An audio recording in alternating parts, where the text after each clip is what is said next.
Согласно новым правилам вступившего в силу постановления, молочная продукция на прилавках должна быть разделена на содержащую заменитель молочного жира и не содержащую. Так, к примеру, в составе этого йогурта цельное молоко, а значит, этот продукт должен стоять на отдельной полке с надписью «Продукты без заменителя жира». Благодаря июльскому нововведению потребителю больше не придется щурить глаза, пытаясь прочесть мелкий шрифт состава на упаковке, а также тратить время в поисках натурального продукта. Как видно, этот магазин пока не может порадовать своих покупателей новыми надписями на прилавках. И такую же картину можно увидеть во многих торговых точках города.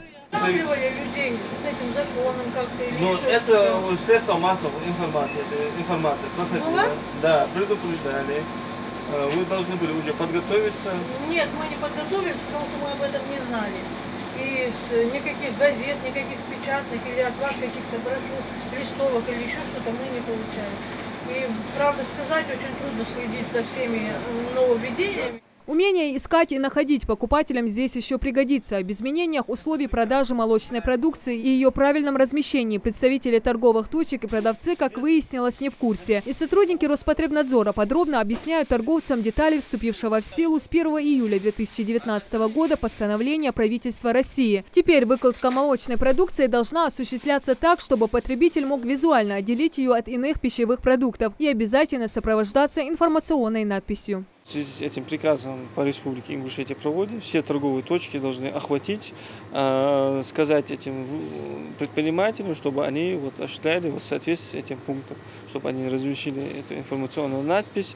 Если такое не будет, уже нам придется уже применять меры административного воздействия, уже привлекать их, штрафовать, давать им предписания и принимать все эти меры.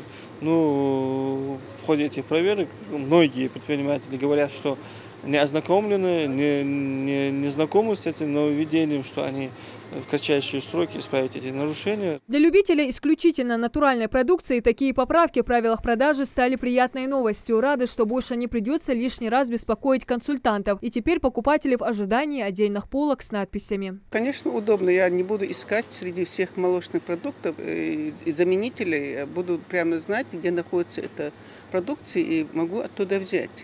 Но люди сейчас стараются брать участников, потому что они продают натуральную продукцию. Вот поэтому, мне кажется, удобно, если отдельно будет стоять и будет написано даже, что есть еще отделы, где домашняя продукция продается. Намного удобнее, конечно. Представители Роспотребнадзора считают, что с раскладкой в новом формате больших расходов и сложностей у торговых сетей не возникнет. Натуральные молочные изделия и продукции заменителя молочного жира магазины должны были разместить на разные полки еще с начала июля. Тем не менее, сотрудники Роспотребнадзора пошли навстречу предпринимателям и обозначили срок для приведения прилавок в порядок в соответствии с новыми правилами. Данное нарушение, если мы выявляем, мы даем 3 дня. Это нарушение можно быстро, даже в течение часа это все устранить. Если повторно мы выявляем такое нарушение, мы уже будем смотреть и продукты, да, если надпись написана, под этой надписью какие продукты стоят. Уже мы будем ознакомиться с составом. Если там мы уже будем выявлять там, с растительным жиром, уже будут приниматься административные воздействия.